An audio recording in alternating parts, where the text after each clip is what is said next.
चल।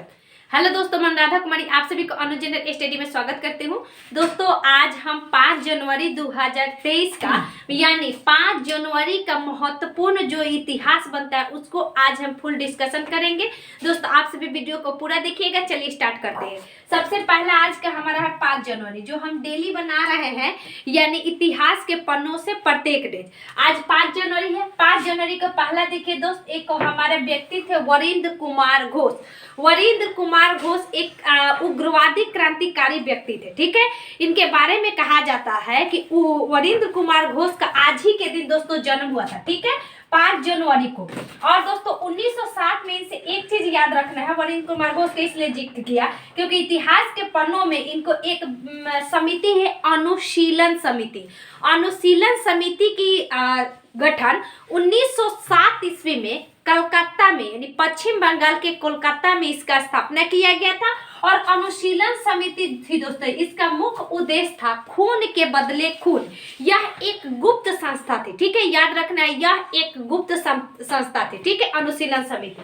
आगे चलते हैं। आज ही के दिन 5 जनवरी 1971 ईस्वी को, यहाँ देख लीजिए एक और बात, ये वरिंद्र कुमार घोष और भूपेंद्र नाथ दत्त, जो हमारा विवेकानंद के भाई थे भूपेंद्र नाथ दत्त, इन्हीं के साथ मिलकर यह जो वरिंद्र कुमार घोष है ना दोस्तों, यह अरविंद घोष, ये भी उग्रवादी जो क्रांतिकारी नेता थे अरविंद कुमार घोष, इन्हीं के भाई थे। ठीक है, तो वरिंद्र कुमार घोष और भूपेंद्र नाथ दत्त दोनों ने मिलकर अनुशीलन समिति की स्थापना किया 1907 ईस्वी में।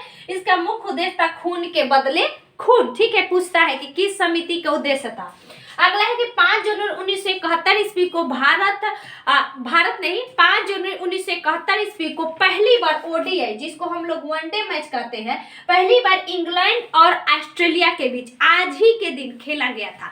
जो आज ओडीआई बहुत ही प्रसिद्ध है, 50 ओवर का होता है। जब उस समय स्टार्ट हुआ था दोस्तों 1971 में, तो यह 40-40 ओवर का होता था। ठीक है, और ऑस्ट्रेलिया द्वारा यह मैच जीत लिया गया था। तो याद रखना 1971 में पहला ओडीआई मैच हुआ था।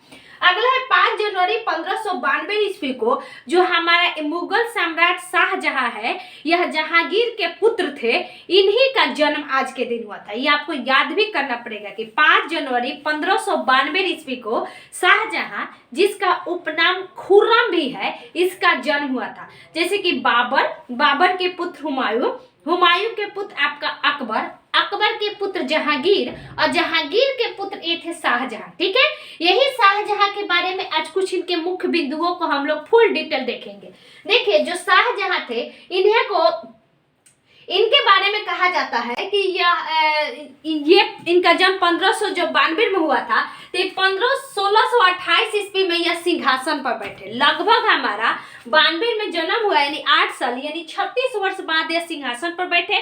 ठीक है, और यह थोड़ा सा एजेड हो चुके थे। ठीक, बाद में कहा जाता है कि इनका उम्र भी बहुत ज्यादा हो चुका था। तब बाद में औरंगजेब, दारा सिकोह, इनके जो पुत्र थे, बाद में युद्ध करने लगे सिंहासन के लिए। ठीक है, इन्हीं का पुत्र बनता है, जो भारत के लिए सबसे कहा जाए तो विख्यात भी था औरंगजेब, मुगल बादशाह, इन्हीं का पुत्र था। तो 1628 ईस्वी में इन्होंने सिंहासन पर बैठे। इनका मृत्यु 1666 ईस्वी में हो गई, लेकिन इनसे पहले 1658 ईस्वी तक ही यह सिंहासन पर बैठे। इसके बाद इनके पुत्र ने युद्ध किया, फिर इनको बंदी बना लिया और इनका मृत्यु हो गया। जहांगीर की प्रेमिका जो कि अनारकली, इनकी बहुत सारी पत्नी थी, लेकिन इनका एक और पत्नी थी जगत गोसाई, जिनके कोख से कहा जाएगा।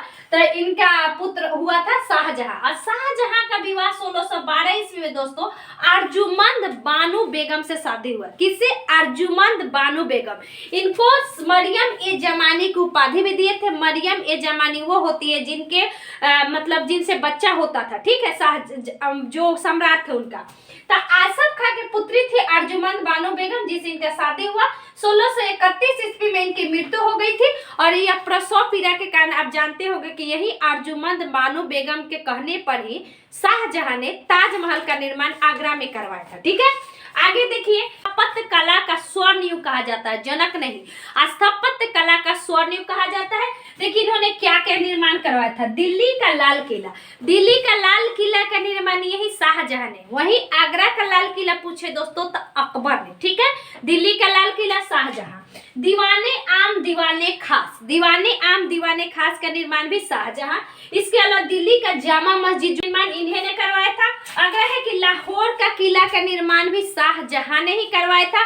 वही पूछता है दोस्तों इलाहाबाद का किला, तो इलाहाबाद का किला अकबर के शासन काल में मान सिंह के द्वारा किया गया था। ठीक है, तो याद रखिएगा आगरा के किला।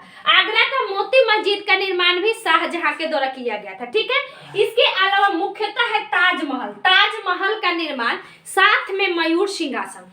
एक आप सुने होंगे कि मयूर सिंहासन पर बैठने वाले प्रथम मुगल बादशाह यही शाहजहां थे। अंतिम मुगल बादशाह थे दोस्तों मोहम्मद शाह। ठीक है, याद रखना अंतिम मुगल बादशाह मोहम्मद शाह। ठीक है, और यही पहले हम लोग देखते थे ताजमहल की विशेषता था। ताजमहल का निर्माण हुआ था दोस्तों उस्ताद ईसा जो इसका डिजाइन करता था। ठीक है, यानी निर्माण तो करवाए थे शाहजहां।